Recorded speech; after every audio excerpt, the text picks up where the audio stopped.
हमारी कमज़ोरियों को हटाकर तेरे वचन से हमें भर दे खुदा, வார்த்தையினால எங்களை பரிசுத்தப்படுத்து. और तेरे वचन के तेरे कलाम के ज़रिए हम सबको तू साफ कर. நீங்கள் பலவீனங்களை பலப்படுவீர்கள். हमारी कमज़ोरी में तेरी ताकत नजर आए खुदा. நாங்கள் வந்திருக்கிறோம் நாங்கள் முழுமையாக அடைந்து வீட்டுக்கு திரும்பும்படியாக நீ எங்களை ஆஸ்வதிக்க போவதற்காக நன்றி. जितने भी यहाँ पर आए हैं हम सब जब घर वापस लौटेंगे कुछ पाकर लौटेंगे. இந்த நாளில் நீர் எங்களுக்கு தரப்போற மன்னாவுக்காக நன்றி. आज के धन्य दिन में जो तू मन्ना देने वाला है उसके लिए तेरा शुक्रिया अदा करते हैं. இதுவே எங்கள் மத்தியில் ஆசீர்வாதத்துக்காக நன்றி. हे पाकरू तू हमारे बीच में है इसलिए तेरा शुक्रिया अदा करते हैं. எங்களை முழுமையாக தாழ்த்தி உமது கரங்கள் ஒப்புக்கொடுக்கிறோம். और एक बार हम सबको हम छोटे करते हुए तेरे हाथ में सौंपते हैं. இயேசு நாமத்தில் ஜெபிக்கிறோம். यीशु मसीह के नाम से मांगते हैं. आमीन. ஹல்லேலூயா. हालेलुया. ரோமர் 8வது அதிகாரம் रोमियो का 14, 15, 16. 8 का 14, 15 और 16 पढ़ के देखेंगे. रोमियो की किताब 8 का 14, 15 और 16. इसलिए कि जितने लोग परमेश्वर के आत्मा के चलाए जाते हैं वे ही परमेश्वर के पुत्र हैं, क्योंकि तुमको दासत्व की आत्मा नहीं मिली कि फिर भयभीत हो, परंतु निर्पालकपन की आत्मा मिली है, जिससे हम सब हे अब्बा हे पिता कहकर पुकारते हैं. आत्मा आप ही 16 तक. आत्मा आप ही हमारी आत्मा के साथ गवाही देता है कि हम परमेश्वर की संतान हैं. आमीन. हालेलुया. हालेलुया. எவர்கள் தேவனுடைய ஆவியினாலே நடத்தப்படுகிறார்களோ அவர்கள் தேவனுடைய புத்திரராக இருக்கிறார்கள். जो पिता परमेश्वर के आत्मा के जरिए चलाए जाते हैं वो परमेश्वर के पुत्र माने जाते हैं. हालेलुया. யோவானில் சொல்லப்படுகிறது நாம் இயேசுவை தேவன் பிதாவாகிய இயேசுவையும் பிதாவாகிய தேவனையும் இயேசுவை விசுவாசிக்கும் போது நாம் தேவனுடைய பிள்ளைகளாக இருக்கிறோம் என்று ஆவியானவர் அச்சாரம் இருக்கிறார். यूहन्ना में हम पढ़ के देखते हैं कि जब हम मसीह में विश्वास रखकर उसको मुंह से इकरार करते हैं कि पिता परमेश्वर का इकलौता बेटा है तो तब ही खुदा हमें उसके बच्चे मानते हैं. हालेलुया. நாம் விசுவாசிக்கும் போது என்ன நடக்கிறது என்றால் நாம் தேவனுடைய புத்திரர்களாக மாறுகிறோம். तो जब हम विश्वास रखते हैं तो तब से हम देखते हैं कि हम खुदा के बच्चे बन जाते हैं. ஆவியானவர் அதற்கு அச்சாரமாக நம்மோடு பேசுகிறவர் இருக்கிறார். और इस बात का आधार ये है कि हमारे साथ पाकरू काम करना शुरू करता है. அதனால தான் சொல்லப்படுகிறது 15வது சொல்லப்படுகிறது திரும்பவும் பயப்படுவதற்கு நீங்கள் அடிமைத்தனத்தின் ஆவியை பெறாமல் அப்பா பிதாவை கூப்பிடுற புத்திர சிவன் ஆவியை பெற்றிருக்கிறவர்கள் இருக்கிறார். इसलिए हमने 15 में अभी पढ़ा है कि हमें जो हक मिला है उस हक के अनुसार हम पिता परमेश्वर को अब्बा पिता कह के पुकारते हैं. हालेलुया. हालेलुया. நான் அடிமைத்தனத்தின் ஆவியை பெறவில்லை. तो हम அடிமைத்தனத்தின் ஆவியை பெறாமல் पुत्र सिराभागे பெற்றிருக்கிறோம். हम पिता परमेश्वर के बच्चे हैं बट हम उसके गुलाम नहीं हैं. इनका कहने का मतलब. हालेलुया. हालेलुया. பயப்படுவதற்கு நீங்கள் அடிமைத்தனத்தின் ஆவியை பெறாமல் அப்பா பிதாவே என்று கூப்பிடுற புத்திரபாகிய ஆவியை பெற்றிருக்கிறோம் என்று ஆவியானவர் பவுல் மூலமாக நமக்கு சொல்கிறார். डर के मारे हम खुदा के लिए बच्चे नहीं बनते हैं, पर खुदा कहता है विश्वास के साथ जब उसको अब्बा पिता कह के पुकारते हैं तब हम उसके बच्चे बन जाते हैं. हालेलुया. நமக்கு ஏதோ ஒரு அடிமைத்தனம் நம்மளை சிக்கிக் கொண்டிருக்கிறது என்றால் நாம் யோசிக்க வேண்டும். நமக்கு ஏதோ ஒரு காரியம் நம்ம தேவனோடு இணைப்பதற்கு ஏதோ காரியம் தடையாக இருக்கிறது. हमारे अंदर कुछ ऐसा बात जरूर है जो हमें खुदा से जुदा करता है. வேதம் சொல்கிறது 16வது வசனம் நாம் தேவனுடைய பிள்ளைகளாக இருக்கிறோம் என்று ஆவியானவர் நம்முடைய ஆவியினோடு கூட சாட்சி கொடுக்கிறார். हमने 14 में अभी पढ़ा है कि जितने लोग परमेश्वर की आत्मा के चलाए चलते हैं वे ही परमेश्वर के पुत्र कहलाते हैं. தேவனுடைய ஆவியானவர் நமக்கு சாட்சி கொடுக்கிறார் நாம் தேவனுடைய பிள்ளைகளாக இருக்கிறோம். और पिता परमेश्वर कहता है कि पाकरू है जो हमारे लिए गवाही देगा. ஆனால் ஆவியானவர் சாட்சி கொடுக்கிற காரியம் என்றால் நாம் தைரியத்தின் ஆவியை நமக்கு கொடுத்திருக்கிறார். तो पाकरू कैसा हमारे लिए गवाही बन सकता है जब हमारे अंदर बिल्कुल भी डर हट जाता है तब से शुरू होती है. பலத்தின் ஆவியை கொடுத்திருக்கிறார். क्योंकि खुदा ने अपनी बल हमें दी है. சமாதானத்தின் ஆவியை கொடுத்திருக்கிறார். शांति की आत्मा उसने दी है. சுகத்தை கொடுத்திருக்கிறார். उसने हमें चंगा किया है. எல்லாவித சந்தோஷத்தை கொடுத்திருக்கிறார். हर तरह का खुशी से हमें भर दिया है. हालेलुया. हालेलुया. ஆனால் நமக்கு ஏதோ ஒரு காரியம் நடைபெற முடியாமல் சமாதானம் இல்லாமலோ வேதனையோ ஏதோ ஒரு காரியம் நடக்கிறது என்றால் சிந்திக்கும்படியாக ஏதோ நிமிடத்தில் தேவனுடைய காரியத்தை ஐக்கியப்படுவதற்கு தடையாக இருக்கிறது நாம சுத்திகரிக்கும்படியாக நம்மோடு பேசுகிறவா இருக்கிறார். तो हमें सोचने के लिए और पाकीज़गी में आगे बढ़ने के लिए ये बात मैं बता रहा हूँ कि अगर खुदा के साथ हमारे रिश्ते में कोई रुकावट है या कोई कठिनाई है तो अपने आप को परख कर साफ करके आप आगे बढ़ें और पाकरू की मदद से ही आप ये कर पाओगे. हालेलुया. நாம் ஆவியினால் பிறந்திருக்கிறோம் இல்லையா? हम रूह से ही तो पैदा हुए हैं ना, ஆவியினால் மறுபிறப்பை அடைந்திருக்கிறோம். क्योंकि रूह में हम दोबारा हमारी जन्म हुई है खुदा में. कितने लोग विश्वास करते हैं? बट क्या हम लड़ते हैं, झगड़ते हैं? और क्या हमारे जिंदगी में प्रॉब्लम्स हैं और रुकावट है, मुसीबत है और बीमारियां भी है?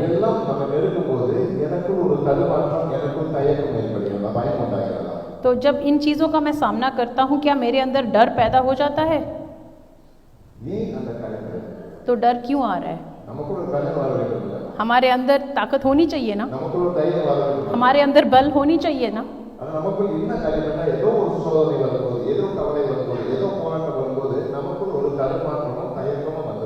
तो जब कभी भी हमारे सामने कोई रुकावट या मुसीबत या कठिनाई हो जाता है ना तो हम दिल छोटा करके चुप बैठ जाते हैं.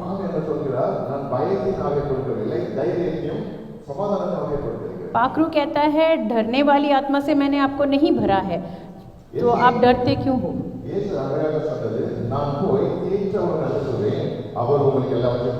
और यीशु ने कहा था कि मैं रूह को भेजूंगा जो सारे सच को आपके सामने लेके आएगा.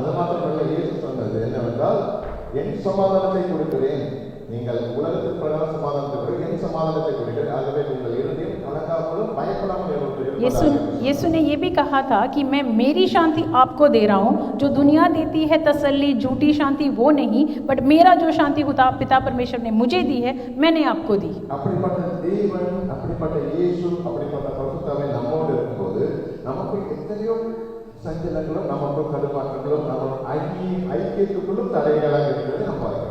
तो हम पिता परमेश्वर में हैं, यीशु को मानते हैं, पाकरू हमें चलाता है, फिर भी हम ऐसे चीज़ों को देखकर डरते हैं, दिल छोटा करते हैं.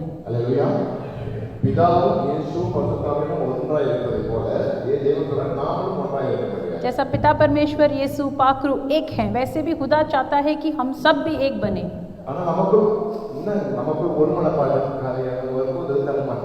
पर हमारे बीच में हम देखते हैं जब रूह में एक होना है ना तो उसमें रुकावट है. पति पत्नी के बीच में भी एकता की कमी है. और जब काम कर रहे हैं जहाँ पर हैं उस हाल के बीच में देखें तो वहाँ पर भी हम दिल छोटा करते हैं.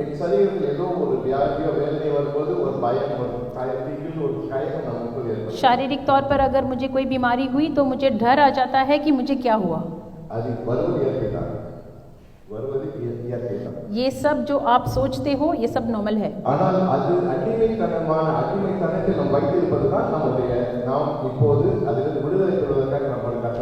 तो हम इस बात को देखेंगे, इस बात पर गौर करेंगे कि ऐसे चीजों का जब हम सामना करते हैं ना, दिल छोटा ना करने के लिए क्या करना है. तो जब यीशु था तो उसमें हम देखते हैं आंधी और तूफान आया था और हवा भी तेज थी. और हम देखते हैं इब्लीस भी कभी कभी लोगों के सामने खड़ा हो जाता है, पर यीशु ने हर चीज पर अपना जीत हासिल करके दिखाया.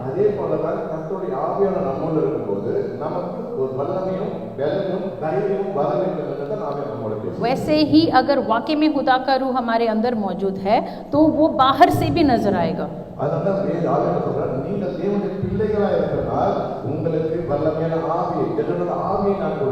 इसलिए पिता परमेश्वर ने ये कहा है क्योंकि आप मेरे बच्चे हो इसलिए आपको मेरी ताकत पाकरू के जरिए मैं दूंगा.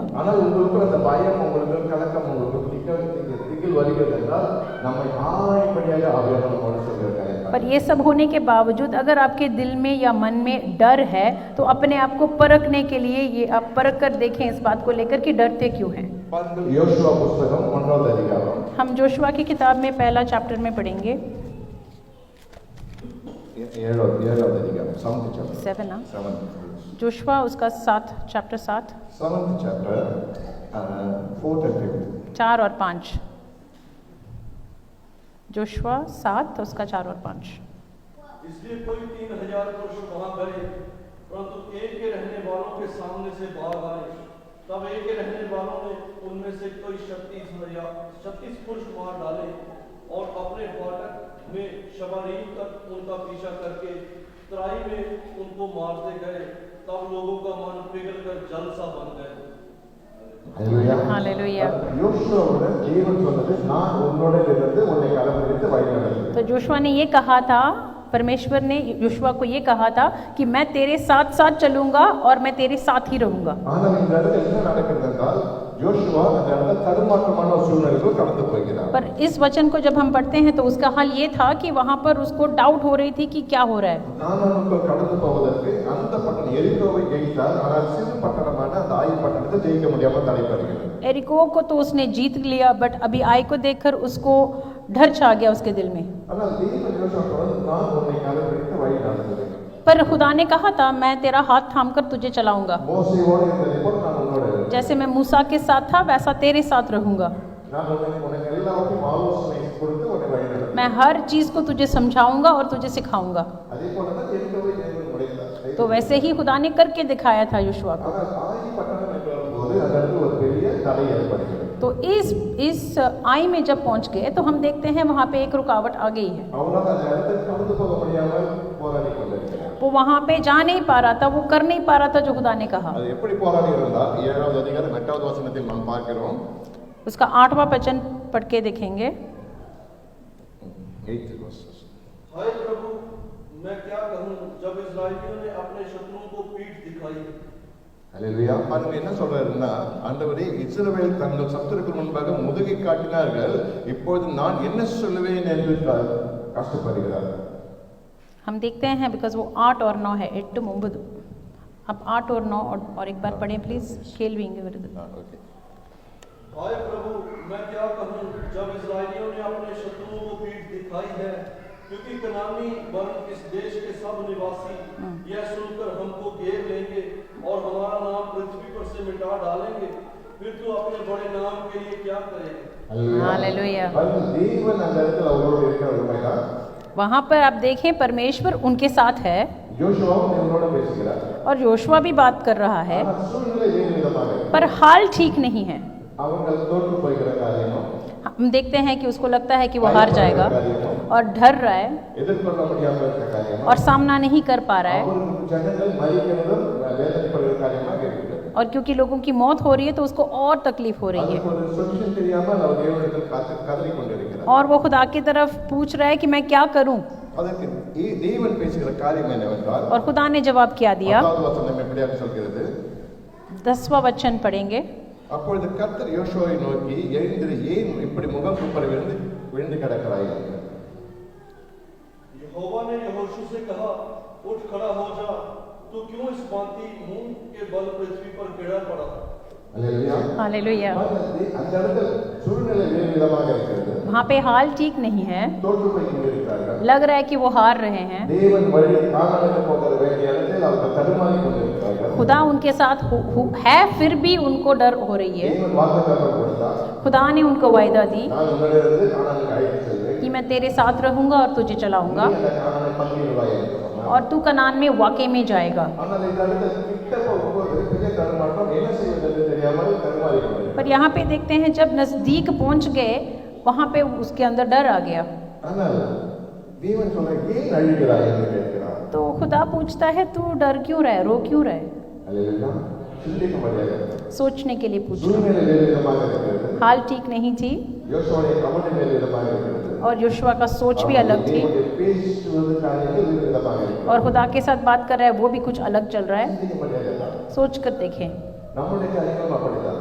हमारे भी हाल आजकल यही है। நமக்கு அப்பா பிதாவை கூப்பிட்டு புத்திர பாக்கியத்தை கொடுத்திருக்கிறார். खुदा ने कहा है कि अब्बा पिता करके मुझे पुकारें தைரியத்தை நாமே கொடுத்திருக்கிறார். और अपना बल उसने हमें दी நாமே கொடுத்திருக்கிறார். और बल से भरा हुआ रूह उसने दी है और उसने अब हमको मसा भी किया है। ஆனால் அப்படி இருந்தும் நமக்கு ஒரு பெரிய தடுமாற்றம். फिर भी हम सोचते हैं அப்படி இருந்து போராட்டம்.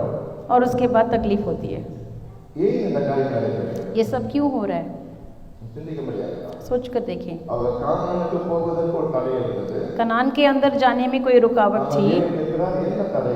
पर खुदा पूछता है ये कौन सा रुकावट है? இது உங்களை நினைப்பட்டு கேட்கிறார், ஏன் உங்களுக்கு பரிசுத்தமான இன்னும் மகிமை காண முடியாமல் இயேசு சாயலை கழித்து கொள்ள முடியாமல் என்ன தடையாக இருக்கிறது பத்தி? और आज पिता परमेश्वर आप और मुझे देकर पूछ रहा है कि पाकीज़गी में आगे बढ़ने से और वचन के अधीन रहने से कौन सी रुकावट है आपकी जिंदगी में? கணவன் மனைவிக்கு போராட்டம், पति पत्नी के बीच में प्रॉब्लम्स हैं, கணவனுக்கு சமாதானம் இல்லாத சூழ்நிலை, उनके अंदर ना शांति तसल्ली कुछ नहीं है, போராட்டம், बच्चों के बीच में भी वही हाल है, சரீரத்தில் வேதனை, और शारीरिक तौर पर भी दुख उठाते हैं आप, வேலைகளில் போராட்டம், और काम पर जाते हैं वहाँ पे भी तकलीफ होती है, और पैसों के लिए भी आप कुछ करते हो तो तब भी प्रॉब्लम्स हैं। இவைகள் உலகத்தில் இருக்கிற காரியங்கள் தான். ये सब चीज़ जो आप देख रहे हो ना, ये सब दुनियावी चीज़ है, அவைகள் நம் இருதயத்தை வேதனைப்படுத்திக் கொண்டிருக்கிறது. पर वो बात जो है ना हमारे दिल में बोझ बन रही है, அவர்கள் இருதயத்தை கவலை கஷ்டப்படுத்திக் கொண்டிருக்கிறது. क्योंकि आपके दिल में आपको ऐसा लगता है कि बोझ बहुत बढ़ गया है, அதனால் எனக்கு சமாதானத்தை தர முடியாமல் இருக்கிறது. और इसलिए आपके अंदर शांति नहीं है அதனால் சந்தோஷத்தை தர முடியாமல் நான் இருக்கிறேன். और खुशी भी नहीं है।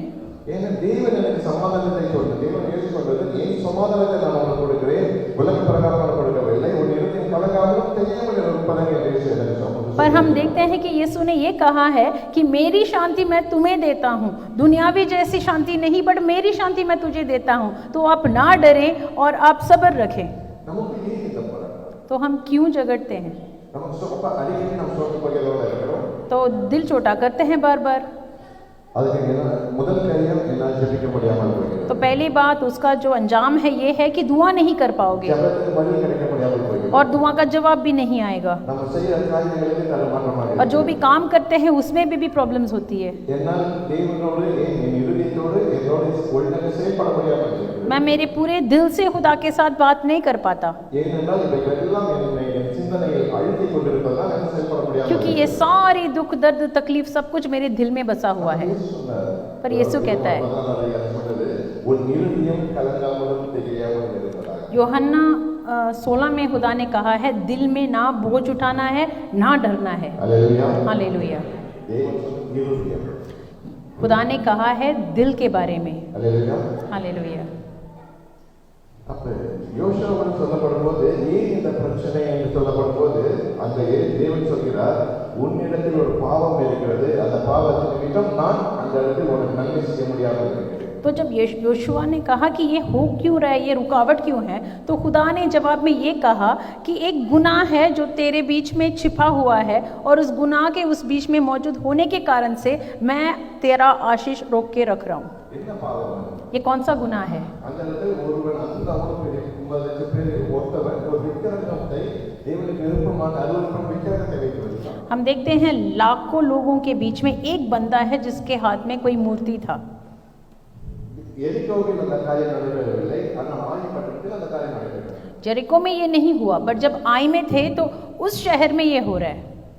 ஏன் எரிகோவில் நடைபெறவில்லை, ஏன் இங்கு நடைபெற்றது? तो वहां पर क्यों नहीं हुआ और इस शहर में पहुंचते ही क्यों हुआ? எரிகோவுக்கு போகும்போது தேவன் சொன்னார், உங்களை சுத்திகரித்துக் கொள்ளுங்கள், நான் உங்களுக்கு முன்பாக யுத்தம் செய்ய போகிறேன். वहां पर खुदा ने ये कहा था आप अपने आप को तैयार करें, साफ करें, मैं आपका जंग लड़ने वाला हूँ। ஆனால் இந்த இடத்தில் தேவன் ஒன்றும் சொல்லவில்லை, இவனும் அந்த பழைய வீடுகளில் நாம் சுத்தமாக இருக்கிறோம் என்று அந்த தன்னை சுத்திகரிக்காக தன் ஜனங்களை சுத்திகரிக்காக கடந்து போனார். और यहाँ पर योशुआ भूल गया था कि खुदा ने कुछ नहीं कहा था, उसको लगा हम साफ हैं, हम जंग लड़ पाएंगे, तो लोगों को लेकर वहाँ पे पहुँच गया। அந்த சுத்திகரிப்பு இல்லாதனால் அந்த அருவருப்பானது இருந்ததால் தேவனால் அந்த நன்மை செய்ய முடியாமல் அதற்கு பெரிய சில தோல்விகளை சந்தித்தார். और क्योंकि खुदा ने उनको साफ नहीं की, जोशुआ ने अपने आप को साफ समझकर ये जंग लड़ने का फैसला लिया, तो हम देखते हैं कि उनके बीच में अशुद्धता भी थी। இன்று நம்ம आज हमारे बीच में भी நாம் ஏன் இந்த தோல்விகளை நாம் சந்திக்கிறோம்?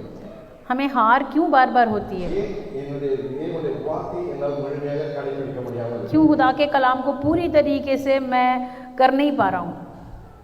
ஏன் நாம் சத்தத்தை கேட்க முடியாமல் இருக்கிறோம்? क्यों खुदा की आवाज़ मेरे कानों में नहीं पहुँच रही? அல்லேலூயா.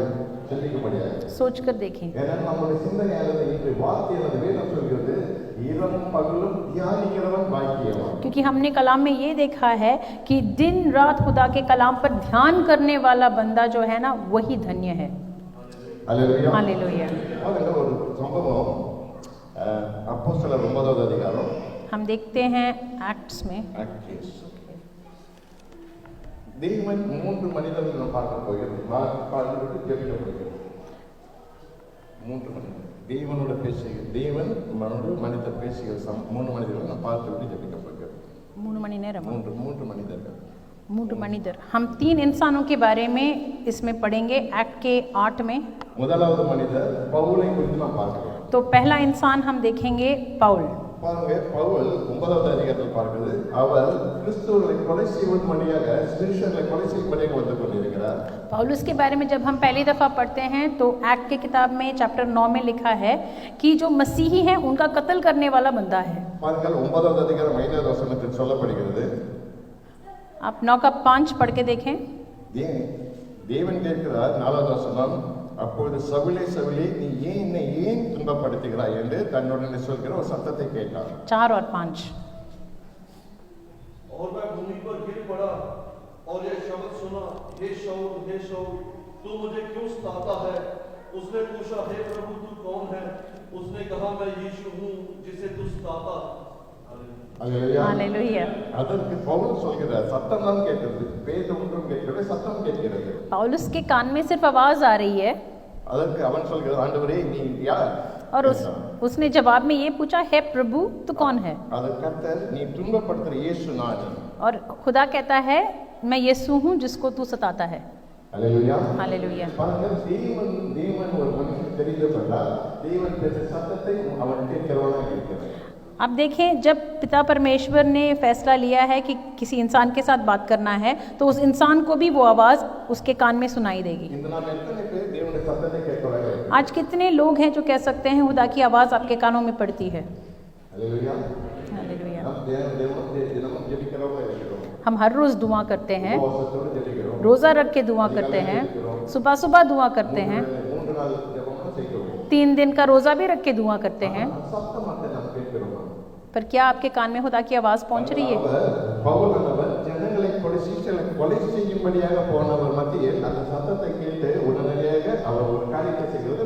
शगीर्दों का कत्ल करने वाला पौलुस के साथ खुदा ने फैसला लिया था कि मैं उसके साथ बात करूंगा।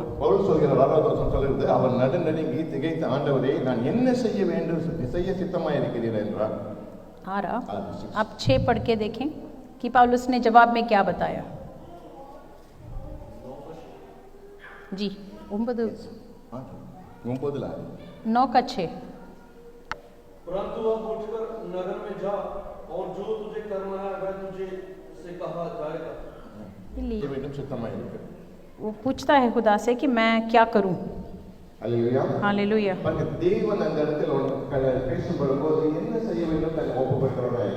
तो हम देखते हैं कि जब खुदा की आवाज़ उसके कान में पड़ी तो खुदा से वो भी पूछता है कि मैं क्या करूं, और खुदा की आवाज़ सुनकर अपने आप को सौंपने वाला बंदा है।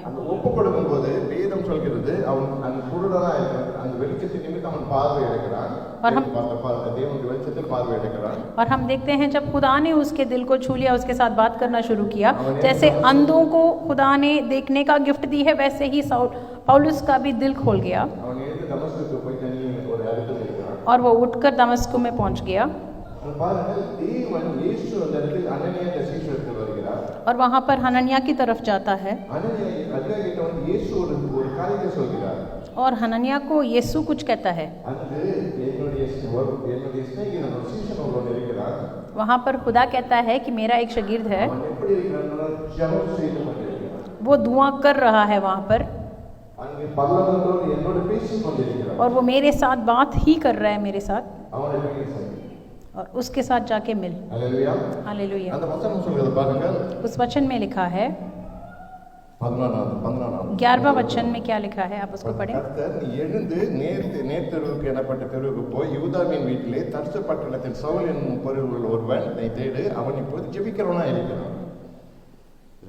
तब प्रभु ने उससे कहा, उठकर उस गली में जा जो सीधी कहलाती है, और यहूदा के घर में शाऊल नामक एक तरसुसवासी को पूछ, क्योंकि देख वह प्रार्थना कर रहा। आमीन। हालेलुया। अब देखो यहाँ पर यीशु पौलुस के बारे में गवाही दे रहा है। क्या गवाही है? वहाँ पे वो दुआ कर रहा है, मेरे साथ बात कर रहा है। கொஞ்ச நேரத்துக்கு முன்பாக தான் அவன் கொலை செய்கிறான், 3 நாளுக்கு முன்பாக கொலை செய்கிறவன். कुछ ही दिन पहले शागिर्दों का कत्ल करने वाला पौलुस था। தேவனுடைய சத்தத்தை கேட்டதும் அவனுக்குள் மாற்றம் ஏற்பட்டது. खुदा की आवाज सुनकर वो बिल्कुल बदल गया। खुदाया मैं क्या करूं, ऐसा पूछने वाला बंदा बन गया। தமஸ்குக்கு போதேசி பண்ணது उठकर दमस्कुस चला जा। ஆனால் அவன் போய் அது சுகமில்லை, அவன் ஜெபிக்கிறவனாக. वहां पर खुदा ने ये नहीं कहा कि दुआ करना है, बट वो अपने आप से दुआ करता है। இன்று நம்முடைய இயேசுவின் சத்தத்தை நாம் தினந்தோறும் கேட்கிறபடியாக இருக்கிறோமா? முதலாவது நாம் கேட்கிறோமா? हर रोज क्या हम यीशु की आवाज को सुनने वाले हैं? எத்தனை பேர் அதிகாலையில் எழுந்து ஜெபிக்கிறது? कितने लोग हैं जो आज सुबह उठकर आपने दुआ की है? அல்லேலூயா. हालेलुया। எத்தனை பேர் அந்த ஜெப வேளையில் இயேசு என்னோட பேசின வார்த்தை என்று எனக்கு கொடுத்த மன்னா என்ன என்று நம்ம எத்தனை பேர் நமக்கு தெரியும்? कितने लोग ये जानते हैं कि आज का मन्ना खुदा ने मुझसे ये वचन देकर बात की है? அல்லேலூயா. இன்னும் நாம் எழுந்திருச்சோம், உண்மைதான். आज हम सुबह उठे हैं, ये सच है। உண்மைதான். दुआ तो हमने की है, பரலோகத்துடைய திட்டம் இந்த நாளில் இப்பொழுது என்ன என்னை குறித்து இருக்கிறது என்று நாம் விசாரிக்கிறோம். पर क्या हम वाकई में जानते हैं कि पिता परमेश्वर की तरफ से हमारे लिए उनकी इच्छा क्या है? முந்தின நாள் இந்த சபைக்கு வருகிறேன், मैं कलीसिया आ रहा हूँ இந்த சபையில் நீ இதை பேச போகிறேன். और कलीसिया में तू मेरे साथ बात करेगा சபையில் நீர் எனக்கு என்ன நன்மைகளை செய்து என்னை ஆஸ்வதிக்க போகிறேன், और कलीसिया से मुझे कौन सा आशीष मिलेगा, நான் என்ன பெற்றுக்கொள்ள போகிறேன். मुझे आज क्या मिलने वाला है? இந்த தேவன் நம்மோடு நாம் பேசியிருக்கணுமா? क्या आपने ये पूछा है खुदा से? நாம் பெற்றுக்கொள்வதற்காக இருந்தோமா? क्या आप हासिल करने के लिए आए हैं? அல்லேலூயா. हालेलुया। நாம் எங்க வந்திருக்கோம்? இயேசுவுடைய பிரசன்னத்துக்கு வந்திருக்கிறோம், हम आए हैं खुदावन की हुजूरी में, தேவன் சமூகத்துக்கு வந்திருக்கிறோம், खुदा की हुजूरी में बैठे हैं, உயிருள்ள தேவனை ஆராதிக்க வந்திருக்கிறோம். जिंदा खुदा की प्रस्तुति करने के लिए आए हैं। அந்த ஆராதனையிலே தேவனுடைய மகிமை நம்மை நிறைவேறுகிறது. और जब हम प्रस्तुति कर रहे थे तो खुदा की महिमा सब पर जाहिर हुई। हालेलुया। விசுவாசிக்கிறீங்களா? தேவனுடைய மகிமை क्या आप ईमान रखते हैं कि यहाँ पर खुदा की महिमा मौजूद है? அல்லேலூயா. அப்ப தேவன் மகிமை மூடிக்கொண்டிருக்கிறது. तो अगर खुदा की महिमा आपके ऊपर है और खुदा की हुजूरी में आप बैठे हो, அதை நாம் பெற்றுக்கொள்வோம். तो क्या आपको खुदा की आवाज़ सुनाई दे रही? இல்ல நாம் வந்து விட்டு இப்ப இருக்கிற சோர்வானது அது திருப்பி பகரவா இருக்கு. या यहाँ आकर बैठकर वही बोझ उठाकर वापस चले जाते हैं? அல்லேலூயா. हालेलुया। ஏனென்றால் வேதம் சொல்கிறது ஏன் இந்த பிரச்சனை என்றால் கடந்த முறை நான் நம்ம பேசப்படும் போது அந்த ஜெபம் என்பது 3 விதமான செயல்பாடா இருக்க வேண்டும் என்று கடந்த முறை நாம் நிகழ்ச்சி போது பேசினோம். पिछली बार जब मैंने कलाम सुनाया तो मैंने कहा था दुआ को कैसे करना है, मैंने आपको 3 पॉइंट बताया था। அந்த முதலாவது எனக்குள்ள விசுவாசம் இருக்க வேண்டும் ஜெபத்தில். उसमें पहला पॉइंट ये था कि मेरे अंदर विश्वास होना जरूरी है। இரண்டாவது எனக்கு பரிசுத்தம் இருக்க வேண்டும். दूसरी बात पाक बनना है। மூன்றாவது அதுக்குள்ள வல்லமை அதிகாரம் இருக்க வேண்டும். और तीसरी बात पूरे अधिकार के साथ दुआ करना है। மூன்று சேர்ந்தால்தான் அந்த ஜெபத்துடைய வல்லமை. इन 3 चीजों को जब आप इकट्ठा करके दुआ करते हैं तब आपको जवाब मिलेगा। हालेलुया। இந்த மூன்று சேர வேண்டும். इन 3 चीजों को एक करना है। விசுவாசம் எனக்குள்ள வேண்டாம், செய்த ஜெபம் பரலோகத்தில் கேட்கப்படும். तो पहली बात यह है कि जब मैं दुआ कर रहा हूँ मेरे दिल के अंदर ये होना चाहिए कि विश्वास रखता हूँ कि मेरी दुआ खुदा सुन रहा है। பாருங்கள் யாக்கோபு புத்தகம் 5வது அதிகாரம் याकूब 5 16வது வசனம். उसका 16 पढ़ के देखें। 5 का 16, याकूब 5 का 16।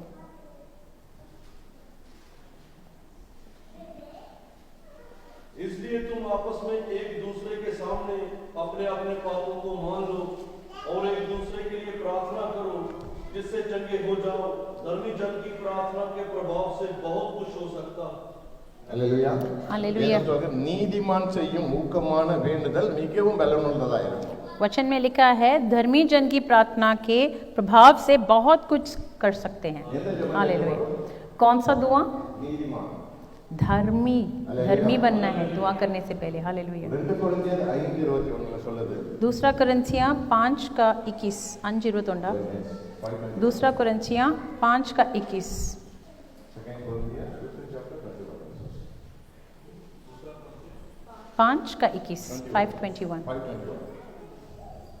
जो पाप से अज्ञाता था उसी को उसने हमारे लिए पाप ठहराया कि हम उसमें होकर परमेश्वर की धार्मिकता बन रहे हैं। हालेलुया। அல்லேலூயா. हालेलुया। நாம் நீதிமானாகும்படிக்கு பாவம் அறியாதவரை பாவமாக்கினார். हमें धर्मी बनाने के लिए जो पाप को भी नहीं जानता था हमारे लिए वो पाप बना। அல்லேலூயா. हालेलुया।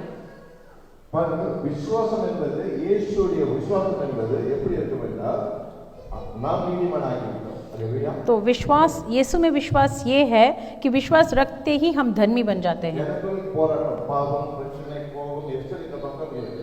मेरे अंदर गुनाह, मेरे अंदर रुकावट, काफ़ी मुसीबत है, ஆனா இயேசு இந்த வசனம் சொல்றது, இயேசு ஆவியானவர் சொல்கிறார், நாம் அவருக்குள் நீதிமானாயிருக்கிறோம். पर यीशु कहता है वचन के जरिए कि जब विश्वास रखते हैं तो हम धर्मी बन जाते हैं। ஆனா எனக்குள் கோபம், எரிச்சல் எல்லா விதமான पर मेरे अंदर गुस्सा है, दूसरों के खिलाफ सोच है, सब कुछ मेरे अंदर अभी भी है। நான் இப்போது தேவனுக்கு ஜெபிக்க போகிறேன். और मैं खुदा के सामने दुआ करने जाता हूँ। என்னுடைய ஜெபம் கேட்கப்படுமா? क्या मेरा दुआ खुदा सुनेगा? அல்லேலூயா. என் ஜெபம் கேட்கப்படும். क्या खुदा मेरा दुआ सुनेगा? இந்த பக்கம் என்னுடைய சரீரம் சொல்கிறது, சரீரத்தில் கோபம், எரிச்சல், கசப்பு எல்லாம் இருக்கிறது. एक तौर पर मेरा शरीर कहता है कि तेरे अंदर गुस्सा है, गुनाह है, சொல்கிறது, पर वचन कहता है कि मैं धर्मी हूँ। ஆனால் நான் ஜெபிக்க போகிறேன், எனக்கு இந்த விடுதலை வேண்டும், எனக்கு இந்த நான் தேவைகளை சந்திக்க வேண்டும் என்று தேவன் சமயத்தில் ஜெபிக்க போகிறேன். तो मैं खुदा के हुजूरी में बैठ के दुआ करने वाला हूँ कि मेरे सारे ज़रूरतों को वो पूरा करे। என் ஜெபம் கேட்கப்படும். तो दुआ क्यों नहीं सुनेगा? இன்னும் நாம் அதிகமாக கேட்கிறோம், பரிசுத்தாவியானவர் வேண்டும், எனக்கு அபிஷேகம் வேண்டும், எனக்கு விடுதலை வேண்டும், நிறைய காரியங்கள் சத்துருக்களிலிருந்து விடுதலை வேண்டும் என்று கேட்கிறோம். आजकल हम काफ़ी चीज़ों को मांगते रहते हैं कि मुझे और मसा दे, रूह की ताकत से भर दे, मुझे शिफा कर दे, चंगा कर दे करके हम मांगते रहते हैं। வார்த்தை சொல்கிறது, पर वचन में लिखा है அவர் தழும்புள்ள நாம் சுகமாய் இருக்கிறோம். कि उसके मार खाने से हम शिफा पा चुके हैं और उसके लहू से हम पाक बन गए हैं। அவருடைய மரணத்தின் மூலமாக நாம் உயிர்த்தெழுந்திருக்கிறோம். उसने, उसके मौत के वसीला से हमें अनंत जीवन मिली है। ஆனால் இந்த இடத்துல என்னுடைய காரியங்கள்லாம் வேறு விதமாக இருக்கு. पर मैं अपने आप को परख के देखता हूँ, शारीरिक तौर पर तो सब कुछ गलत है। அல்லேலூயா. அப்ப என்னுடைய ஜெபம், நான் பேசுவது இயேசுவுடைய ஆவிக்குரிய மண்டலத்தில் நான் பேசுகிறேன். तो मेरा दुआ, हम रूह में आकर खुदा के सामने दुआ करते हैं, என் ஜெபமானது எப்படிப்பட்டதாய் பலன் கொடுக்கக்கூடியதாக இருக்கிறது. तो मेरा दुआ कैसा होना चाहिए खुदा के सामने? அல்லேலூயா. हालेलुया। வேதம் சொல்கிறது, वचन में लिखा है இயேசு ஜீவனுள்ள வார்த்தையாய் இருக்கிறார். यीशु खुद कलाम है जिसके अंदर जीवन है, அந்த வார்த்தை நமக்குள் இருக்கிறது. और वही कलाम जो जीवन है हमारे अंदर है। அந்த வார்த்தையை பரிசுத்தாவியானவர் நமக்குள்ளிருந்து और वो जो कलाम जो जिंदा है हमारे अंदर, पाक रूह के रूप में हमारे अंदर काम करता है। பரிசுத்தாவியானவர் எப்படி வருவார் என்றால் விசுவாசம் என்ற வார்த்தையின் மூலம். और अगर पाक रूह के साथ काम करना है तो विश्वास होना ज़रूरी है। சொல்லப்படுகிற காரியம், நாம் ஜெபிக்கிறது என்னவென்று தெரியாதபடினால் ஆவியானவர் எனக்காக பெருமூச்சு ஜெபம் इसलिए हम रोमियो की किताब में देखते हैं, क्योंकि हम नहीं जानते कैसे दुआ करना है, क्या दुआ करना है, तो पाक रूह खुद हमारे लिए बोझ उठा उठा कर दुआ करता है। हालेलुया। அப்ப நாம் ஜெபம் செய்யும்போது जब हम दुआ करते हैं, இயேசு எனக்காக செய்ததை நாம் அறிக்கை செய்து ஒரு காரியத்தை செயல்படும்போது அந்த அறிக்கையானது எனக்கு விடுதலை. यीशु ने मेरे लिए जो भी किया है हर चीज़ को इकरार करते हुए दुआ करना चाहिए। அல்லேலூயா. हालेलुया। ஆண்டவரே எனக்கு சமாதானத்தை கொடுங்க, எனக்கு சந்தோஷத்தை கொடுங்க, எனக்கு விடுதலை தருங்க. தேவன் கொடுக்கிறது வல்லவரா இருக்கிறார், உண்மைதான். आप मांग सकते हैं कि मुझे शांति दे, तसल्ली दे, खुशी दे, और खुदा दे भी सकता है। ஆனால் வேதம் சொல்லுது, ஆயப்பட்டணத்தில் போக முடியாமல் ஏன் ஆண்டவரே நாங்கள் போக முடியாமல் தடுமாறுகிறோம். பர்வத்- நான் போக வேண்டும் என்றால் போய் கொண்டு தான் இருக்கிறோம். पर वचन में देखें तो जोशुआ को देखें, वो पहुंच नहीं पा रहा, आज तक पहुंच गया, फिर कहता है मैं हार क्यों रहा हूँ? ஆனால் நான் நீ தடையாக இருக்கிறேன். तो मैं खुद मेरे लिए रुकावट क्यों बन रहा हूँ? அப்ப நாம் விசுவாசித்து அறிக்கை செய்யும் போது जब विश्वास के साथ जब आप इकरार करते हो, பாருங்க, உதாரணத்துக்கு ஒரு எக்ஸாம்பிள் சின்ன ஒரு காரியம். मैं आपको एक एग्जाम्पल बताऊंगा। நான் எனக்கு உடம்பில் நிறைய வலி இருக்கு, வேதனை இருக்கு. मेरे शरीर में मान ले कि बहुत दुख है, இல்லைன்னா லல்லி பிரதருக்கு या लाली भाई को मान ले आप, வரும் என் மேல் கோபம் இருக்கு. और उनको शायद मेरे ऊपर गुस्सा है, அந்த கோபத்தில் என்னை கேட்டு விட்டார். और गुस्से में आकर उन्होंने मुझे डांट लिया। ஆனால் அடுத்த 2 நாள் பொறுத்து நானும் அவரும் சமாதானமாயிட்டேன். पर 2 दिन बाद हम दोनों ने बात करना शुरू किया और भूल गए उस बात को, சமாதானமாயிட்டேன். और हमारे बीच में शांति है अभी। ஆனால் எப்படி சமாதானம் பண்ணுறீங்க? ये कौन सी शांति है? லல்லி பிரதர் தனி ரூமில் போய் ஜெபிச்சார். लाली भाई अपने कमरे में जाकर दुआ करके आए। ஆண்டவர் இயேசுவே, இதோ ஃபிரான்சிஸ் பிரதர் மன்னிச்சிட்டேன், ஏதோ கோபம் வந்துச்சு, மன்னிச்சிட்டேன். खुदाया, मैंने फ्रांसिस भाई को डांटा है, तो मैं चाहता हूँ तू मुझे माफ़ कर। நானும் கேட்டு போய் ஜெபிச்சிட்டேன், ஆண்டவரே லல்லி பிரதர் மன்னிச்சிட்டேன். और मैं भी मेरे कमरे में बैठ के यीशु के सामने दुआ करता हूँ कि मैंने उनको माफ़ किया। நாங்கள் நேருக்கு நேர் லல்லி பிரதர் ஃபிரான்சிஸ் பிரதர் நாங்கள் சந்திக்கிறோம். पर जब आमने सामने हमारी मुलाकात होती है, சந்திக்கும் போது லல்லி பிரைஸ் தி லார்ட் என்று போயிருக்கேன். खुदा लाली भाई तो कहते हैं प्रेज द लॉर्ड करके चले जाते हैं। நானும் praise the Lord Lalli brother போயிருக்கேன். और मैं भी प्रेज लॉर्ड लाली भाई करके मैं भी निकल जाता हूँ। ஆனா உள்ளுக்குள்ள அந்த கோபத்துடைய காரியங்கள் நான் எதில் சொல்றது சாரி பிரதர் நான் தெரியாம கோபப்பட்டேன் மன்னிச்சிருக்கேன்னு சொல்லாம நான் பாட்டு அமைதியா இருக்கேன்। पर दिल ही दिल में उन्होंने मुझे ये तो नहीं कहा कि गुस्से में आकर मैंने आपको डांट दिया, मुझे माफ़ कर दे भाई, वो ये नहीं कहते, प्रेज लॉर्ड कहकर निकल जाते हैं। லல்லி பிரதர் சொல்லாம அமைதியா இருக்கிறார்। और लाली भाई भी चुप हैं। அப்போது நான் செய்கிற ஜெபமானது இயேசுவே லல்லி பிரதருக்காக நன்மை செய்யும், அவருக்கு இந்த தேவைப்படுகிறது, இந்த காரியங்கள் இருக்குது, உதவி செய்யும் என்றால் அந்த ஜெபம் போய் கேட்கப்படுமா? तो अगर मैं जाके मेरे कमरे में बैठ के लाली भाई के लिए दुआ करूं कि उनकी जो ज़रूरत है उसको तू पूरा कर, उनके लिए मैं दुआ कर रहा हूं करके जब मैं दुआ करूंगा, क्या खुदा उस दुआ का जवाब देगा? हालेलुया। சிந்திக்கும்படியா सोच के देखें। அவர் தேவன் அந்த ஜெபத்துக்கு பதில் கொடுப்பார்। खुदा दुआ का जवाब तो देगा। ஆனால் சத்துருவானவன் என் நாவின் அறிக்கை நிமித்தம் நான் அவரை திட்டிவிட்டேன், கோபப்படுத்தினேன், நாவிலிருந்து அறிக்கை வந்ததல்லவா? पर इब्लिस जो है ना, क्योंकि मेरे जुबान से जो वचन निकला था वो गलत था, तो उस वचन को इब्लिस लेके जाएगा मेरे दुआ के அந்த खिलाफ। அறிக்கை திரும்பவும் நான் நாவில் பெறாமல் இருக்கிற வரைக்கும் அந்த கோபமானது அந்த எரிச்சலானது அந்த காரியங்கள் அங்கே இருந்து கொண்டுதான் இருக்கும்। और जब तक रूह में होकर उस वचन को याद करते हुए अगर मैं माफ़ी नहीं मांगूंगा तब तक वो मेरी दुआ की रुकावट बनती जाएगी। हालेलुया। हालेलुया। எப்போது நான் சகோதரரை பார்த்து மன்னித்து நான் இந்த கோபத்தை பேசிட்டு மன்னித்து கொள்ளுங்கள் என்று சொல்லப்படும் போதுதான் என் வார்த்தையானது வாயிலிருந்து புறப்படுற வார்த்தையானது சகோதரனுக்கு கடந்து சென்று அந்த வார்த்தைக்கு விடுதலை கொடுத்து ஆசீர்வாதத்தை கொடுக்கும்। जब दोनों के बीच में मुलाकात होती है अगली बार, मुंह खोल के एक दूसरे से माफ़ी मांगकर उस बात को जब तक हम इकरार नहीं करते तब तक वो आपके दुआ का खिलाफ काम करता रहेगा। हालेलुया। हालेलुया। அதனால வேதம் சொல்லுது நீங்கள் பூமியில் எதை கட்டுவீர்களோ பரலோகத்தில் கட்டப்படும்। इसलिए ऐसा लिखा है कि आप दुनिया में जिस चीज़ को आप कहते हो को उसको बंधन में रखो, तो स्वर्ग में भी खुदा कहता है मैं उसको बांध कर ही रखूंगा। பூமியில் எதை கட்டவிட்டீர்களோ பரலோகத்தில் கட்டப்படும்। और जिन चीज़ों को आप छुटकारा दिलाना चाहते हो स्वर्ग से वही उस चीज़ को छुटकारा दिया जाएगा। हालेलुया। हालेलुया। இது பெரிய ஒரு ரகசியம் அது। ये एक राज की बात है। இந்த நிறைய நம்ம ஜெபங்களுக்கு ஏன் சில நேரங்கள் தடையாக இருக்கிறது? आजकल हमारे दुआ में रुकावट क्या है, குறிப்பாக குடும்பங்களில் खास करके परिवारों में। நாம் நிறைய கணவன் பெரிய காரியங்களை கோபப்படுத்தி நாம் பேசியிருப்போம்। शायद हमने कुछ कहा है जिस वजह से पति को गुस्सा हुआ हो, மனைவிகளை கோபப்பட்டு பேசியிருப்போம்। और शायद पति ने पत्नी को डांट दिया हो। ஆனா பேசிவிட்ட பிறகு ஓகே மன்னிச்சிடுங்க சொல்லிட்டு போய்கிட்டே இருக்கும்போது पर जब एक दूसरों के बीच में बात होती है तो कहते हैं चलो माफ़ कर दे, அந்த வார்த்தை இருந்து கொண்டே தான் இருக்கும்। पर उसमें सिर्फ 2 लफ्ज़ हैं, மனைவிக்கு எதிரான வார்த்தை இருந்து கொண்டு தான் இருக்கும்। क्योंकि दिल में तो सोच खिलाफ ही है கணவனுக்கு எதிராக வார்த்தை இருந்து கொண்டு और पति के दिल में भी कुछ सोच ऐसा है जो खिलाफ है। நீங்கள் இயேசுக்கு நீங்க மன்னிக்கிற மாதிரி நீங்க எங்க ஜெபிப்பீங்கன்னா இயேசுவுக்கு ஜெபிப்பீங்க। आप बाहर से तो दुआ कर सकते हो कि मैंने माफ़ किया है। हालेलुया। हालेलुया। அது இயேசுகிட்ட உள்ள இருக்கிற காரியத்தை சொல்லி கணவன் தெரியாதெல்லாம் திட்டுறதெல்லாம் சொல்லி இயேசுக்கு ஒப்பு கொடுப்பீங்க। पर आप जब अकेले में दुआ करते हो, जिन बातों को आपका पति नहीं जानता, आप रो रो के यीशु को बता देते हो, ஆனா முகமகமாக என்ன காரியத்தை சொல்லி ஒப்பு கொடுப்பீங்க। पर आमने सामने तो बात नहीं होती। हालेलुया। அப்ப நாம் எப்போது ஒப்பு கொடுக்கிறோம் இதயத்தில் இருக்கிற காரியங்களை நாம் பிடித்து ஒப்பு கொடுக்கிறோமோ அப்பதான் முழுமையான விடுதலை நாம் பெற முடியும்। पर आप जब फैसला लेते हो कि मैं उनसे माफ़ी डायरेक्ट मांगूंगा, तब से आपकी छुटकारा की शुरुआत होगी। हालेलुया। हालेलुया। ஏன் பல காரியங்களில் நமக்கு சமாதானம் இல்லாமல் இருக்கிறது என்றால் काफ़ी चीज़ों में आपको शांति तसल्ली क्यों नहीं मिल रही? ஆவியான நம்மளுக்கு பேசுகிற காரியங்கள் இவைகள் தான் இந்த நாட்டில் இப்போதைக்கு இடைப்படும்படியாக சொல்லப்படுகிற காரியம்। क्योंकि पाकरू इस बात को दोहरा रहा है कि हर बंदा जितने भी बैठे हैं इस बात के बारे में सोचें। அனனியா கிட்ட சொல்கிறார் அவன் ஜெபம் செய்து கொண்டிருக்கிறான்। हनन्याह को यीशु कहता है कि वो प्रार्थना कर रहा है। அவன் என்ன ஜெபம் செய்து கொண்டிருக்கிறான்? वो कौन सा प्रार्थना किया होगा उसने?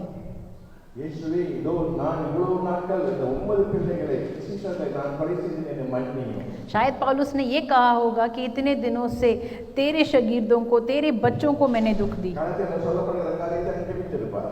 शायद जो पिता परमेश्वर चाहता है वो दुआ वहाँ पर वो कर रहा होगा। நான் ஜெருசலேமில் நான் என்னை விட பெரிய ஞானமானவர்கள் இல்லாத அளவுக்கு நான் அதிகம் வேதத்தை படித்தவனாக இருந்தேன்। क्योंकि मैं अगर जेरूसलम में देखूं पूरे शहर में सबसे ज़्यादा कलाम को मैं जानता हूँ। தோராப்படி பழைய ஏற்பாடுகளை நான் கலைத்துக் पुराने ऐदनामे के हिसाब से देखा गया तो कलाम पौलुस बहुत अच्छी तरीके से जानता था, ஆனால் அது நீ தான் என்று எனக்கு தெரியாமல் இருந்தது. पर मैं ये नहीं जानता था कि तू खुद परमेश्वर है। ஆகவே நான் தவறு செய்து விட்டேன். इसलिए मुझसे गलती हुई தேவனுடைய கொலைக்கு நானும் காரணமாக कि स्टेफान की मौत की मैं भी जिम्मेदार हूँ। என்னை மன்னியும், मुझे तू माफ कर, என்னை பரிசுத்தப்படுத்தும். तू मुझे पाक कर। அதுதான் அவருடைய ஜெபம். यही शायद हुआ ஒரு उसका, நாள் அதுக்காக தான் ஜெபித்துக் கொண்டிருப்பார். 3 दिन से यही है उसकी दुआ। அந்த ஜெபமானது பரலோகத்தில் கேட்கப்பட்டு இயேசு சொன்னார், இவன் ஜெபித்துக் கொண்டிருக்கிறான். और इस दुआ को स्वर्ग में सुनकर यीशु कहता है वहां पर वो प्रार्थना कर रहा है। हालेलुया। நம்முடைய இன்றைய காரியங்கள் இது நாம் ஜெபிக்க போகிறோம். आज हम दुआ करेंगे மொத்தத்தாவே நம்மோடு இடைப்பட போகிறார். कि पाक रूह हमारे साथ बात करे, நம்முடைய எல்லா விதமான காரியங்களையும் எடுத்துக்கொண்டு கசப்புகளை எடுத்துக்கொண்டு खास करके दूसरों के खिलाफ जो सोच है उसको निकाल के फेंक देंगे। பெரும்பாலும் இருக்கிற எல்லாருக்குள்ளும் இன்று இல்லை, காரணம் இப்போது நாம் மன்னித்திருக்கிறோம், இப்போது நாம் மறந்திருக்கிறோம். உண்மைதான். आज की बात नहीं कर रहा हूँ, मैं पुरानी बात कर रहा हूँ। आज आपने सबको माफ किया है, बट आज का दिन के बारे में नहीं हो रहा है बात। ஒரு வருஷத்துக்கு முன்பாக இல்ல 2 வருஷத்துக்கு முன்பாக எத்தனையோ காரியங்கள் நாம் இருந்து புறப்பட்ட காரியங்கள் எல்லாம் நாம் மன்னித்திருக்கிறோம் இயேசு முன்பாக. ஆனால் நேரடியாக இந்த காரியத்தை शायद 1-2 साल पहले आपके मुंह से ऐसे लफ्ज निकले होंगे जो बिल्कुल भी कलाम के खिलाफ है और आप भूल गए। आपको लगता है कि मैंने माफ़ी मांग लिया और पा लिया, पर खुदा आपको याद दिलाता है அவைகள் நிமித்தம் நாம் முழுமையான ஆசீர்வாதம் பெற முடியாமல் இருக்கிறோம். उन वचनों की वजह से जो आपके मुंह से निकली है आपकी आशीष में रुकावट है। யோசுவாவிடம் சொல்லப்பட்டது, நான் உன்னோட இருப்பதை தான், ஆனால் உனக்கு ஒரு குறை இருப்பதனால் என்னால் உனக்கு நன்மை செய்ய जैसे परमेश्वर ने योशुआ को कहा था कि मैं करना चाहता हूँ बट आपके बीच में एक पाप होने की वजह से रुकावट है। அல்லேலூயா. हालेलुया। நம் ஜெபமானது விசுவாசமுள்ள ஜெபமாக இருக்க வேண்டும். तो जो दुआ करेंगे उसमें विश्वास होगा, பரிசுத்தமுள்ள ஜெபமாக, पाक होगा அதிகாரமுள்ள ஜெபமாக. और पूरे अधिकार के साथ करना है। விசுவாசிகள் உண்மைதான். हम विश्वास करते हैं, ये सच है, पर हमें पाकीज़गी में भी आगे बढ़ना है। இன்று அந்த நாளில் தேவன் நம்மோடு பேசுகிறார். खास करके खुदा आज पाकीज़गी के बारे में जिक्र कर रहा है। அந்த கஷ்டப்பட்டு விட முடியவில்லை. दूसरों के खिलाफ बैर नहीं रखना। என்னுடைய தேவையில்லாத மாமிச கிரிகைகளை என்னால் முடியவில்லை. मेरी जिस्मानी सोच से मुझे छुटकारा नहीं मिल रहा। என் நாவுகள் அதிகமாக தேவையில்லாத காரியங்களை பேசுகிறது. मेरा जुबान ऐसा बात करता है जो मैं नहीं चाहता। பாருங்கள், யாக்கோபுடைய புத்தகத்தில் நாம் பார்க்கிறோம். यकूब में हमने ये वचन पढ़ा, யாக்கோபுடைய புத்தகத்தில் தெளிவாக சொல்லப்படும், ஒரு மனுஷனுடைய ஆபத்து பாதளம் தள்ளுகிறதே நாக்கு தான். அவருடைய நாக்கு தான் பாவத்தை यकूब को पढ़ के देखते हैं तो हर चीज में एक इंसान को गिराने वाली बात सिर्फ उसके मुंह से निकलने वाले लफ्ज हैं। பாதளத்தை கொண்டு போறது எதுனா நாக்கு தான். एक इंसान की पूरी तरीके से उसका गिरने का वजह उसका जुबान है। துதிக்கிறோம். इसी जुबान को इस्तेमाल करके हम प्रस्तिष्ठ करते हैं நாம் தேவனுடைய பிள்ளைகளை முறுமுறுக்கிறோம். और हम खुदा के बच्चों के खिलाफ भी बोलते हैं। இதெல்லாம் தான் ஆராதிக்கிறோம். इसी मुंह से हम आराधना करते हैं இதெல்லாம் சபிக்கிறோம். और इसी मुंह से हम दूसरों के खिलाफ कुछ बोलते हैं। அப்ப இதிலிருந்து தேவனை ஆராதிக்கும் போது அந்த வார்த்தையால் ஆராதனை போகும் என்றால் சபிக்கிறது போகும் அல்லவா? अगर दिल से आप पूरे दिल से अगर आराधना करते हो और खुदा सुनता है तो दूसरों के खिलाफ जो भी आप बात करते हो वो भी तो खुदा सुनता है। அப்ப என் நாவுகளை பரிசுத்தம் வேண்டும் என்றால் நான் பாவ அறிக்கை சபித்த வாழ்க்கையை பிரியமில்லாத நான் அறிக்கை செய்து அதை நான் கேட்க செய்ய வேண்டும் அல்லவா? तो अगर हम चाहते हैं कि खुदा हमारी दुआ को सुने तो हमें ये भी तो करना हमारा जिम्मेदारी है कि अपने ज़ुबान को भी खुदा के हाथ में सौंप कर कहें ऐसा लफ्ज़ निकले जो तू चाहता है। அல்லேலூயா. हालेलुया। ஏன் நாம் ஜெபிக்கிறோம், ஒரு நாள் நன்றாக இருக்குது, 2 நாள் நன்றாக இருக்குது, 3 நாள் வரைக்கும் அதே பிரச்சனை திரும்ப तो வரும். मैं सौंपता हूँ, दुआ करता हूँ तो 2-3 दिन के लिए बहुत अच्छा रहता है, फिर यही बार बार होता है। क्यों? நம்ம சகோதரர்கள் சமாதானம் இல்லாமல் செயல்படுகிறது காரியம். क्योंकि हम देखते हैं कि भाई बहन के बीच में रिश्ता अच्छा नहीं है। சரீரத்தோடு போராட்டமான காரியம். शारीरिक तौर पर भी वहाँ पे प्रॉब्लम्स होती है இல்லாத காரியம். और वहाँ पे छुटकारा नहीं मिल रहा है। என்னவென்றால், इसका वजह क्या है? நான் இந்த நாளில் நான் பரிசுத்தமாக்கிறேன். உண்மைதான். आज मैं पाक बन जाऊंगा, ये सच है। முன்பு நான் செய்த காரியங்களுக்கு என்னுடைய பரிகாரமான என் முழு இருதயத்தோடு என்னுடைய பாவ அறிக்கை நான் செய்யாத. इससे पहले जितने भी गलती मैंने की है ना, उन गलतियों को ठीक करने के लिए मैं अब आगे नहीं बढ़ता। அல்லேலூயா. ஆவியான சொல்றது, ஆவியான வரும்போது வாக்கு கடனாத பெருமூச்சு வந்து நம்முடைய கஷ்டங்களை இப்போது எடுத்து போட போகிறார். पाकरू कहता है कि मैं आपके लिए मैं बोझ उठाकर दुआ करूंगा कि आपके दिल में जो जड़ है दूसरों के खिलाफ उसको निकाल के फेंक दें। பெந்தெகோஸ்து நாளில் சொல்லப்பட்ட காரியம் जैसे पेंटेकोस्ट के दिन पर बात की गई थी, பேதுரு மூலமாக பேசப்படுகிறது. जब पाकरू पतरस पर उतर आया और पतरस खड़ा होकर कलाम सुनाने लगा, சொல்லும்போது நீங்கள் குற்றப்பட்ட காவலுக்கு சாகடித்த இயேசுவானவர் நீங்கள் தான் சாகடித்தீர்கள் என்று சொன்னார். क्योंकि वो उठकर बुलंद आवाज में बोलने लगा और कहता है कि आप ही ने तो मसीह यीशु को मारा है। அந்த வார்த்தை கேட்டதும் அவர் குற்றப்பட்டவர்களாக நாங்கள் என்ன செய்ய வேண்டும் என்று கேட்டார். उस वचन को सुनते ही उन्होंने कहा कि हम आगे क्या करें। நீங்கள் மனமாறி இயேசுவிடம் ஒப்புக்கொடுங்கள், கர்த்தர் ஆவியானவர் உங்களை आप मन फिरा कर यीशु को स्वीकार करें, आगे खुदा चलाएगा। மனமாறி ஞானஸ்நானம் பெறுங்கள், கர்த்தருடைய ஆவியானவர் உங்களை मन फिरा कर गुनाहों का माफी पाकर बपतिस्मा लें। இந்த நம்மத்தில் இருக்கிற காரியம் आज हमारे बीच में நம் கணவன் மனைவிக்குள் பிரிவினை பேச்சுவார்த்தை இன்று அல்ல, கடந்த மாதம் கடந்த வருடமெல்லாம் இருக்கலாம். पति पत्नी के बीच में, मैं आज का बात नहीं कर रहा हूँ, कुछ सालों पहले महीनों पहले की बात हो सकती है। आपके बीच में एकता नहीं है, சகோதர சகோதரிக்குள் இருக்கலாம், भाई बहन के बीच में भी हो सकती है, இல்லை என்னுடைய நண்பர்களுக்குள் இருக்கலாம், या आपके कोई फ्रेंड के साथ भी ये हो सकता है। எவைகளாக இருந்தாலும் जो भी है, என்னுடைய இருதயத்தில் ஒரு கசப்பான கோபமோ எரிச்சலோ பாவ எண்ணங்கள் இருக்குமானால் அதை நிமித்தம் நாம் ஆசீர்வாதத்தை பெற முடியும். अगर मेरे दिल में एक छोटी सी भी सोच किसी के भी खिलाफ हो तो मेरी आशीष की रुकावट वही बनेगी। அல்லேலூயா. हालेलुया। நாம் எவ்வளவு வேதத்தை தியானித்தாலும் சரி, हम जितना चाहे वचन का ध्यान करें, வசனத்துக்கு கீழ்ப்படிந்தாலும் சரி, जितना चाहे कलाम के अधीन रहें, எவ்வளவுதான் ஜெபித்தாலும் சரி, जितना चाहे दुआ करें, ஆனால் அதற்குள் அந்த பாவமானது எனக்கு இருக்குமானால் தேவனால் எனக்கு நன்மை செய்ய முடியாது. अगर मेरे पुराने दिनों के गुनाह का जड़ अब तक मेरे अंदर मौजूद है तो खुदा मुझे आशीष नहीं दे पाएगा। இன்று நம்மை தேவன் சுத்திகரிக்க போகிறார். आज खुदा चाहता है कि खुदा हमें साफ करे, அதனால்தான் நாம் நம்மை தேவனுக்கு அழைத்து வந்திருக்கிறோம். इसलिए खुदा हम सबको यहाँ पे लेके आया है। இப்போது நாம் ஒரு விஷயம் தியானிக்க போகிறோம். हम सब मिल के ध्यान करेंगे, ரெண்டு விதமான காரியங்களை செயல்பட போகிறோம். दो चीज का काम करेंगे अभी। ஒன்று, எனக்குள் இருக்கிற எல்லா விதமான கஷ்டங்கள், கணவனை குறித்து, பிள்ளையை குறித்து, குடும்பத்தை குறித்து எது விட்டாலும் இருக்குமானால் உங்கள் ஆவியானவர் ஜெபிக்கும் போது ஆவியானவர் யாரெல்லாம் சொல்கிறார்கள் அவைகளை நீங்கள் நாவில் அறிக்கையிட்டு நீங்கள் வெளியிட வேண்டும். पहली बात यह है कि मुंह खोल के आप ऐसे चीज़ों का इकरार करें आज जो आपके पति के खिलाफ, बच्चों के खिलाफ, परिवार में किसी के साथ या कलीसिया में किसी भाई बहन के खिलाफ जो भी सोच है, जो भी जड़ है, हर चीज़ को इकरार करके उसको निकाल के खुदा के हाथ में दे दें। அல்லேலூயா. हालेलुया। நாம் அறிக்கை செய்து விட்டிடும் போது நமக்குள் இருக்கிற எல்லா பாவக்கட்டுகளையும் ஆவியானவர் நம்ம சுத்திகரிக்கும். और जब हम चाहते हैं कि जड़ से निकाल के फेंक दे खुदाया, तब खुदा पूरी तरीके से उसको मिटा देगा। அல்லேலூயா. हालेलुया। ஒரு பரிசுத்தமாக்குதலை தேவன் நமக்கு கொடுக்க போகிறார். खुदा चाहता है कि हम पाकीज़गी में आगे बढ़ें। அவர்கள் ஆதி திருச்சபையில் அவர்கள் இயேசு கிறிஸ்து முன்பாக குற்றப்படுத்தும் உணர்வு வரும்போது ஒப்பு கொடுக்கும் போது வேதம் சொல்லுது அவர்கள் மேல் பரிசுத்த ஆவியானவர் பொழிந்தார். हम देखते हैं शुरुआत की कलीसिया में जब लोग बात को समझकर, कलाम को इकरार कर कर यीशु को जब उन्होंने स्वीकार किया तो उनके ऊपर पाखरू उतर आया। பவுலை இயேசு சந்தித்தவுடன் அவர் செய்த காரியம் என்ன செய்ய வேண்டும் ஆண்டவரே? जब पौलुस के साथ यीशु की मुलाकात हुई तो पहला सवाल पौलुस की तरफ से ये था कि खुदाया मैं तेरे लिए क्या करूं? நீ எழுந்து அந்த பட்டணத்துக்கு போ. और यीशु कहता है तू खड़ा हो जा, दमस्को में जा और मेरा इंतजार कर। இன்று நாம் நம்மை எடுத்துக்கொள்வோம். आज हम अपने आप को लेंगे। இயேசுவை நாம் அறிந்துகொண்டு खुदा को मैं पहचानता हूँ ஞானஸ்நானம் பெற்றுக்கொண்டு और मैंने बपतिस्मा ली தேவனுடைய ஊழியத்தை நாம் செய்து கொண்டிருக்கிறோம். और मैं खुदा के लिए मैं काम भी करता இவ்வளவு हूँ। நாட்கள் நாம் இந்த இயேசுவை குத்தப்பட்டவர்களாக வேதனை பற்றி கொண்டிருக்கிறோம். कितने दिनों से हमारे दिल में ये बोझ है। அல்லேலூயா. हालेलुया। நம் வீடுகளில் எவ்வளவு இயேசுக்கு பிரியமில்லாத காரியங்கள் நடந்தது. हमारे घर पर हम यीशु के खिलाफ कुछ करते हैं, கொஞ்சம் சிந்திக்கும்படியாக सोच कर देखिए। கணவனுக்கு எதிராக நாம் பேசியிருக்கலாம், शायद आपने आपके पति के खिलाफ कुछ कहा மனைவிக்கு होगा, எதிராக பேசியிருக்கலாம், या अपने पति के खिलाफ आपने कुछ कहा होगा, மற்றவர்களுக்கு எதிராக பேசியிருக்கலாம். या दूसरों के खिलाफ आपने बात की அது என்ன होगी। நடந்தது தெரியுமா? और उसकी अंजाम क्या है आप जानते हो? ஆசீர்வாதத்தை தராமல் நம்முடைய வார்த்தையை அதற்கு தடையாக இருக்கிறது. हमारे घर में जिस आशीष को आना चाहिए हमारे जुबान से निकलने वाले लफ्ज की वजह से वो बंद हो जाती है। நம் வாயின் வார்த்தையே நம்மை தடையாக இருக்கிறது. हमारे मुंह से जो वचन निकलता है वही हमारे लिए रुकावट बन रही है। நமக்கு அவைகள் மறந்து போயிருக்கிறோம்.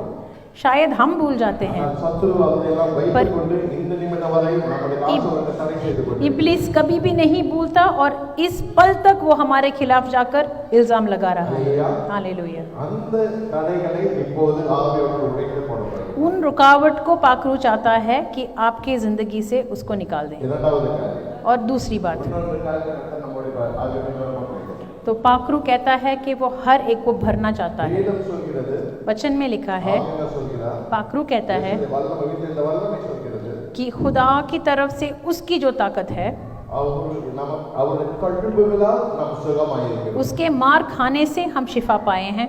हालेलुया. हालेलुया. அவருடைய தழும்புகளால் நாம் சுகமாயிருக்கிறேன் என்று பேதுரு சொல்கிறார். और उसके मार खाने से मैं शिफा पाया हूँ, ये पौलुस ने भी कहा है. ஏசாயாவில் 73 அதிகாரம் சொல்லப்படுகிறது, நாம் ஐஸ்வர்யவான்படி அவர் தரித்திரராக மாறினார். और ईसाई की किताब में जब हम पढ़ते हैं तो ऐसा भी एक कलाम है जिसमें लिखा है हमें अमीर बनाने के लिए वो खुद गरीब बन गया. யார் தலைவர்கள் சொல்லப்படுகிறது, நமக்குள் அவர் மலட்டு தன்மை கொடுக்காமல் சுகமான கர்ப்பத்தின் கனியை கொடுத்திருக்கிறார். और खुदा ने ये भी कहा है कि खुदा ने हमको आशीष बच्चों के रूप में भी दिया है कि हम बच्चों को पैदा करें. हालेलुया. हालेलुया. அதுவே நம்மளுக்கு எல்லா ஆசீர்வாதங்களையும் அவர் நமக்கு கொடுத்திருக்கிறார். तो हमें सारे किस्म की आशीष खुदा ने दी है. அவர் கொடுத்துவிட்டு நம்மை நம் வாயத்தின் மூலமாக அறிக்கையிட்டு நாம் சுதந்திரித்துக் கொள்ளும்படியாக நமக்கு காரியத்தை செய்ய சொல்கிறார். तो खुदा कहता है उन आशीषों को प्राप्त करने के लिए आपको पूरी तरीके से साफ होकर दुआ करना है.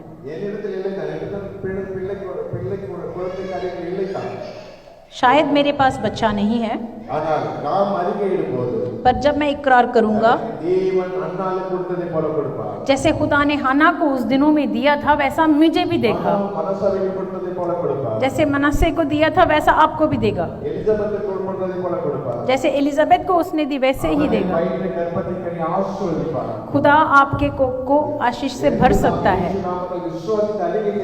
अगर आप यीशु मसीह के नाम से विश्वास रखोगे तो आपको वाकई में बच्चा पैदा होगा. हालेलुया.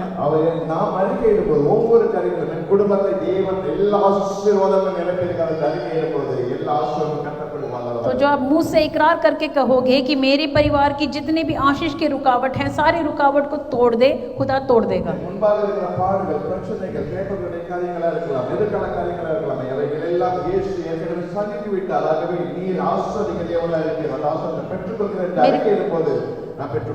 मेरे सामने जितने भी रुकावट है, जितनी भी मुसीबत है, खुदा सब कुछ संभालेगा. हर चीज़ को खुदा के हाथ में मैं सौंप रहा हूँ, पूरी तरीके से सौंप रहा हूँ. ऐसे करके जब दुआ करते हैं तो आप देखोगे कि खुदा आपका जवाब फौरन देगा. खुदा ने कहा है कि चमत्कार चंगाई हम खुद कर सकते हैं. हमें किसी और खादिम की जरूरत नहीं है, खुद आपके अंदर वो ताकत मौजूद है. आपको सिर्फ एक ही काम करना है.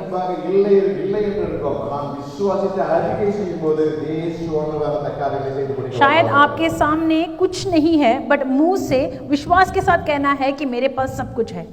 हालेलुया. मेरे सामने कुछ नहीं है, प्रॉब्लम्स हैं,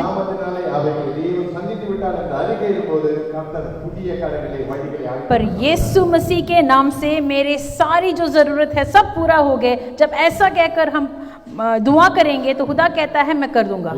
हालेलुया.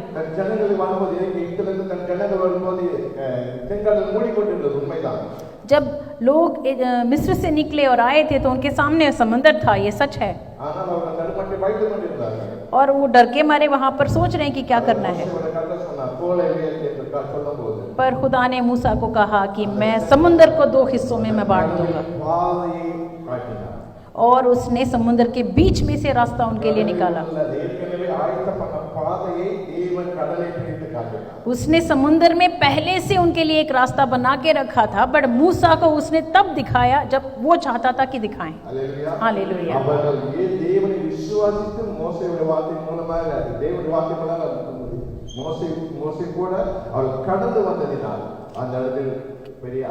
क्योंकि खुदा ने मूसा के जरिए जो कलाम उन लोगों को सुनाया था उस पर विश्वास रखते हुए आए थे, इसलिए उनको वो रास्ता मिला बीच समंदर में.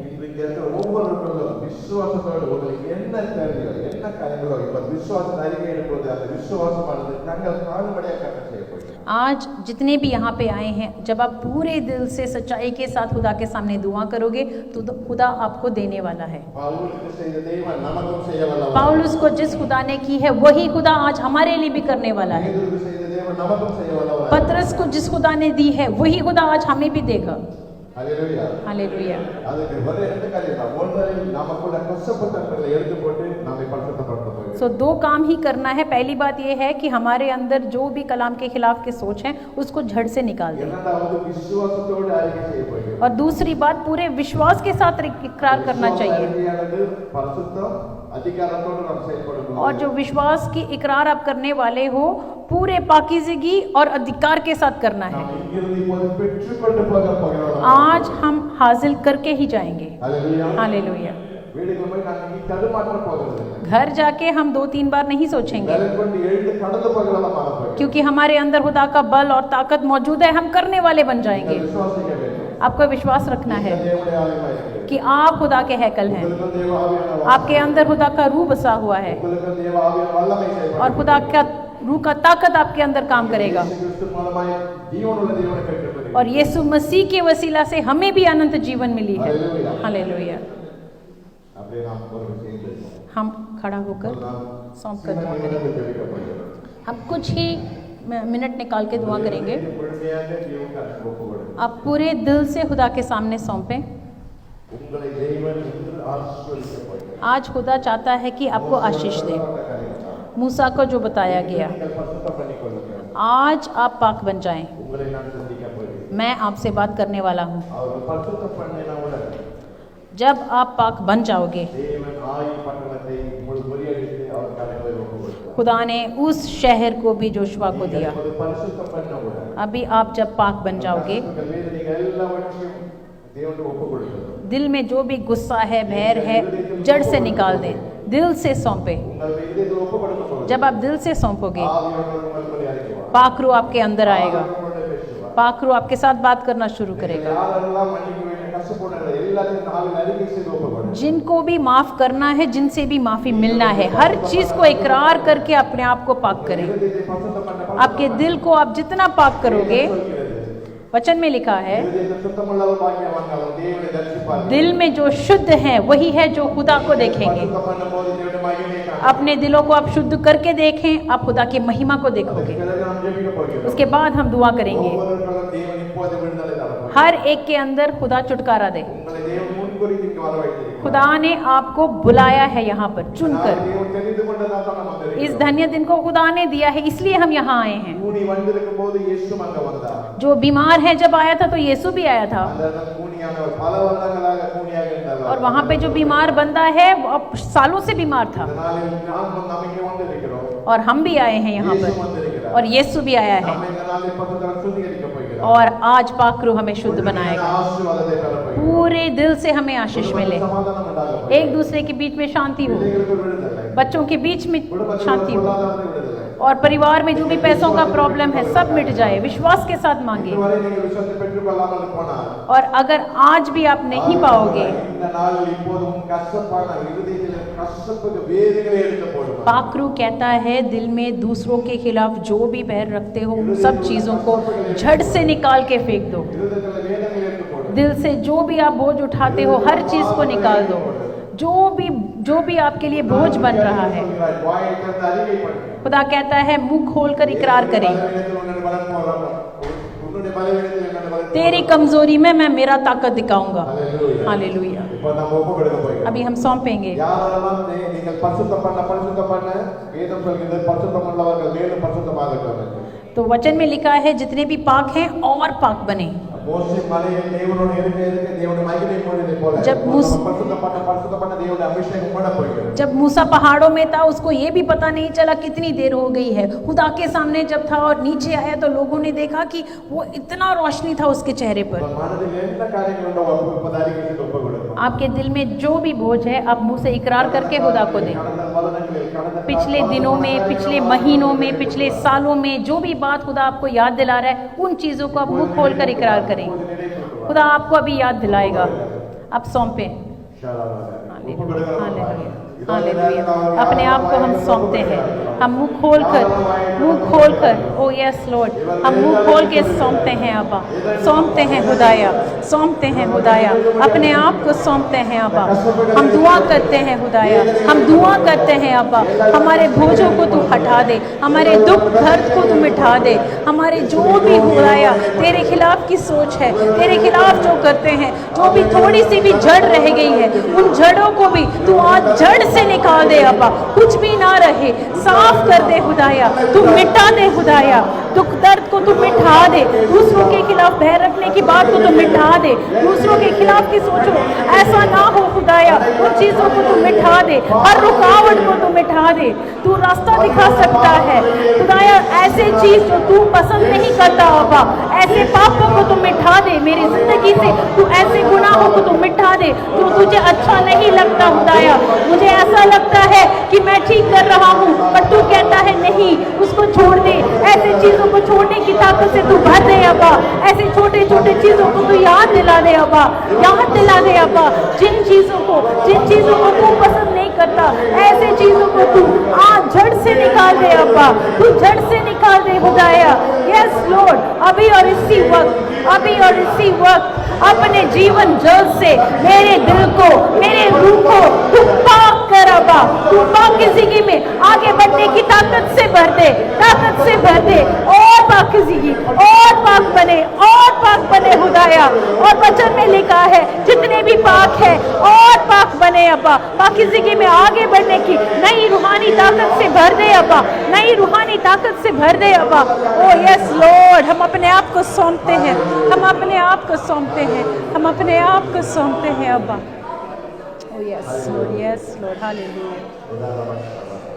தேவன் நம் இருதயத்தை பரிசுத்தம் பண்ணினார்। खुदा ने हमारे दिलों को साफ किया, நாம் ஒப்பு கொடுக்கிறோம்। जितने भी लोगों ने अपने दिलों को सौंपा है,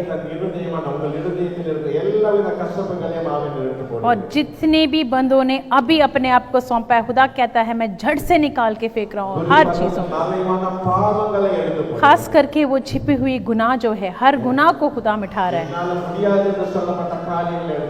ऐसे चीजों को जब हम कहते हैं कि मुझसे नहीं हो रहा है, खुदा कहता है मैं करूँगा। आपके दिल के अंदर जो डर है खुदा निकाल रहा है, और जो भी डर है हर चीज को तू आपको खुदा को दे दे। जब आप खुदा के सामने सौंपोगे तो खुदा आपको भरने वाला है, क्योंकि अभी खुदा ने अब सबको पाक किया है। विश्वास रखें कि खुदा ने आपको पाक किया है। अभी हम दुआ करेंगे, क्योंकि हमारे दिल में कोई भी प्रॉब्लम नहीं है, कोई गुनाह नहीं है, कोई बोझ नहीं है, कोई गुस्सा नहीं है, कोई भी गुनाह छिपा हुआ नहीं है, और मेरे अंदर अविश्वास भी नहीं है। मेरे अंदर सिर्फ खुदा बसा हुआ है, सिर्फ यीशु मेरे अंदर है, सिर्फ पाकरू मेरे अंदर है। इसलिए मैं दुआ करूंगा कि यीशु मसीह के नाम से जो भी मांगूंगा मुझे मिलेगा। यस, हम खुदा के नाम से जो भी मांगेंगे खुदा देगा।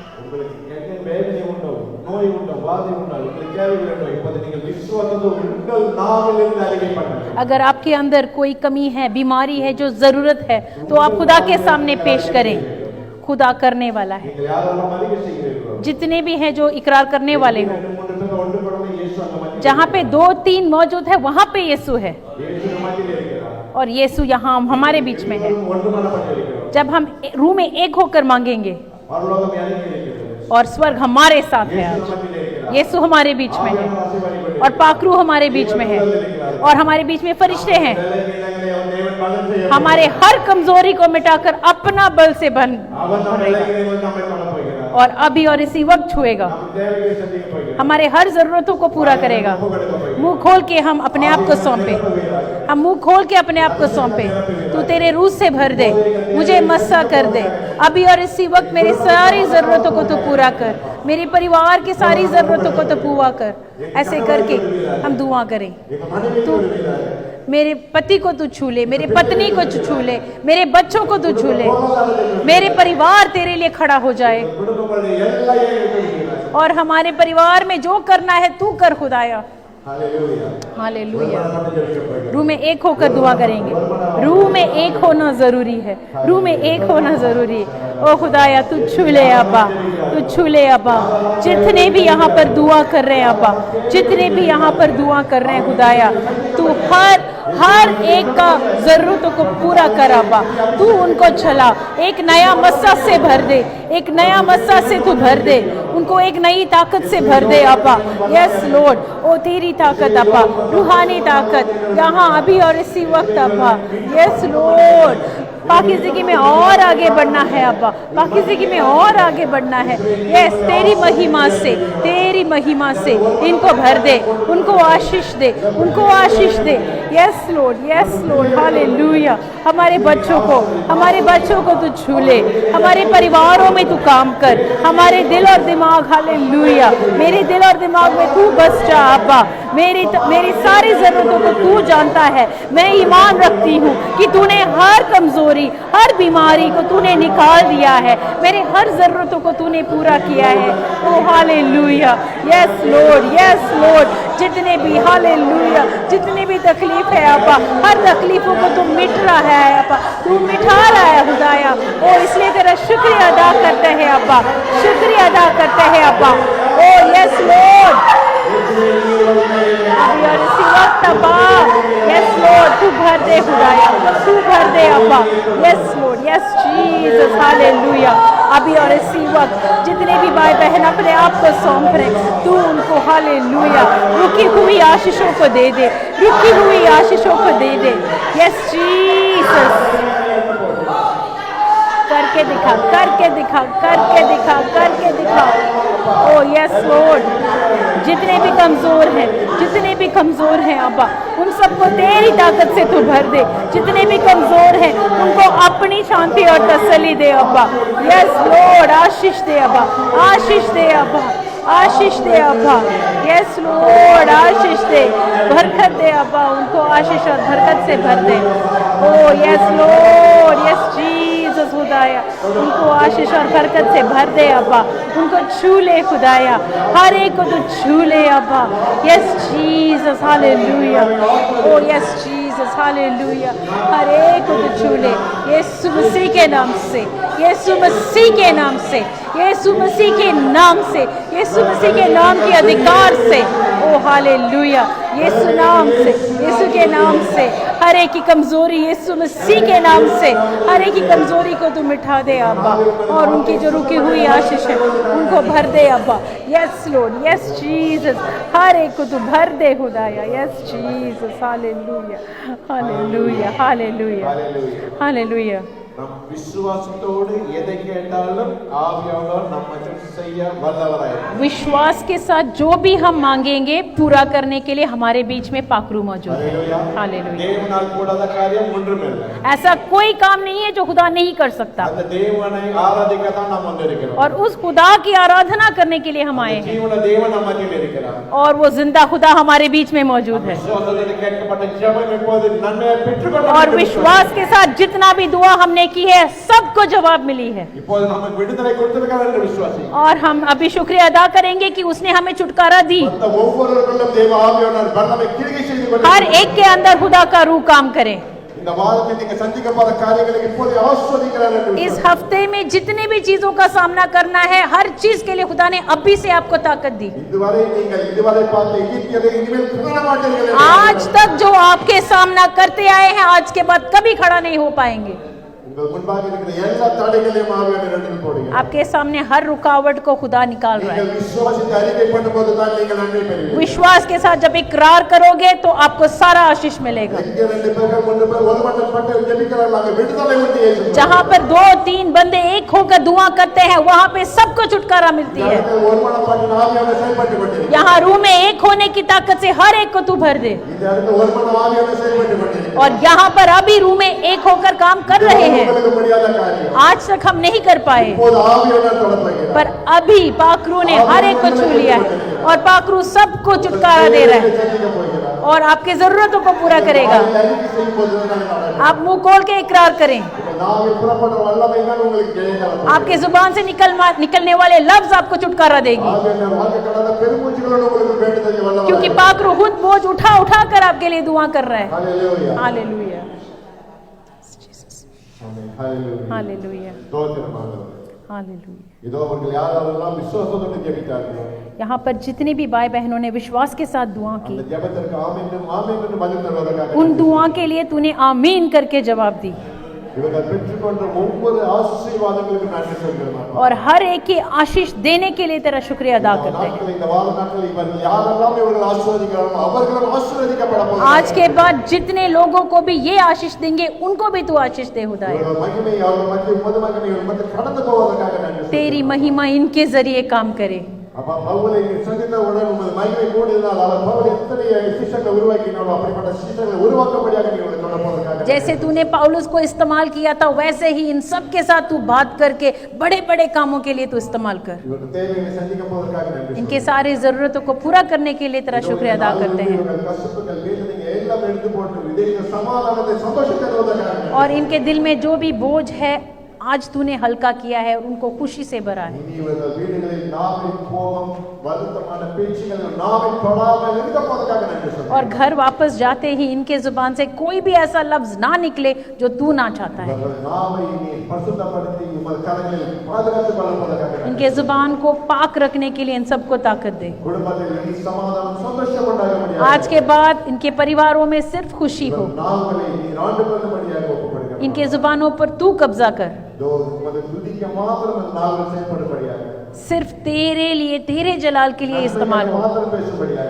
सिर्फ दूसरों की अच्छा भलाई के लिए काम करे உமது வார்த்தைக்கு கீழ்ப்படிந்து பேசுகிற வார்த்தையை மாத்திரம் பேசும்படியாக और तेरे कलाम के लिए मुंह खोले இந்த வாயுடைய வாயில் புறப்படுற வார்த்தையானது இவர்கள் சரீரத்தை பரிசுத்தம் பண்ணும்படியாக और इनके जुबान से जो भी वचन निकलती है उनके शरीर के लिए भी वो आशीष बने। இவர்களுக்கு வல்லமையான மகிமையும் விசுவாசத்தையும் ஜீவனை தருவதற்காக நன்றி சொல்கிறோம். और तू ऐसा ही करेगा इसलिए तेरा शुक्रिया अदा करते हैं। ஆசாரிய உடல்களையும் உமது மகிமை காணும்படியாக இவர்கள் எல்லாம் உமது மகிமை கொடுவதற்காக நன்றி சொல்கிறோம். तेरी आशीष और तेरी महिमा को इनके ऊपर जाहिर करने के लिए तेरा शुक्रिया अदा करते हैं। எல்லாருக்கும் உமது கரங்களில் ஒப்புக்கொடுக்கிறோம். हर चीज को तेरे हाथ में सौंपते हैं। நாமத்தில் ஜெபிக்கிறோம் ஜீவனான यीशु मसीह के नाम से मांगते हैं, आमीन। हालेलुया। हालेलुया। हालेलुया। हम पढ़ेंगे पहला कुरिन्थियों उसकी 11 बाब 23 से लेकर 31 तक। क्योंकि ये बात मुझे प्रभु से पहुंची और मैंने तुम्हें भी पहुंचा दी कि प्रभु यीशु ने जिस रात का पकड़वाया गया रोटी ली और धन्यवाद करके तोड़ी और कहा, ये मेरी देह है जो तुम्हारे लिए है, मेरे स्मरण के लिए यही किया करो। इसी रीत से उसने बिहारी के पीछे कटोरा भी लिया और कहा, ये कटोरा मेरे लहू में नहीं वाचा है, जब कभी पियो तो मेरे स्मरण के लिए यही किया करो। क्योंकि जब कभी तुम ये रोटी खाते और इस कटोरे में से पीते हो तो प्रभु की मृत्यु को जब तक वह ना आए प्रचार करते हो। इसलिए जो कोई अनुचित रीत से प्रभु की रोटी खाए या इस कटोरे में से पिए वह प्रभु की देह और लहू का अपराधी ठहरेगा। इसलिए मनुष्य अपने आप को जांच ले और इस रीत से रोटी में से खाए और कटोरे में से पिए, क्योंकि जो खाते पीते समय प्रभु की देह को ना पहचाने वह इसे खाने और पीने से अपने ऊपर दंड लाता है। इसी कारण तुम में से बहुत से निर्बल और रोगी हैं और बहुत से सो भी गए। यदि हम अपने आप को जांचते तो दंड ना पाते।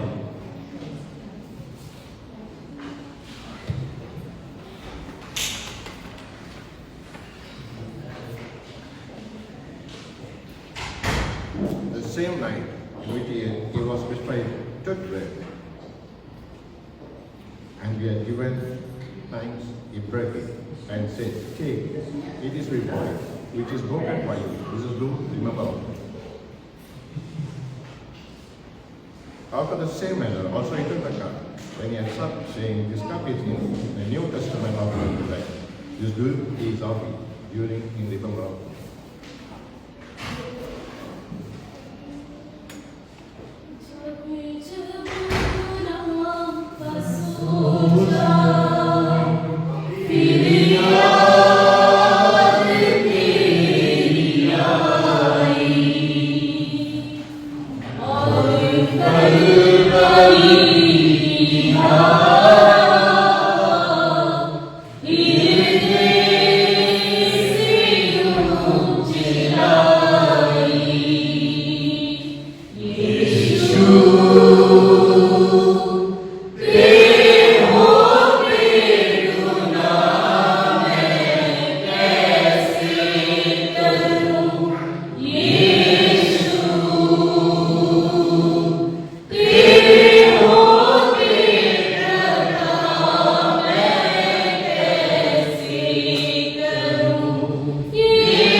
Our beloved Father, 2000 years before, you made a New Testament in your blood and your flesh. Today we will remember of that, Father. We forgive all our sin, all our past, what our day came before us. We forgive. And we will submit everything to you, your name, your passion, purify us. We submit everything. Please, we pray in the name of Jesus.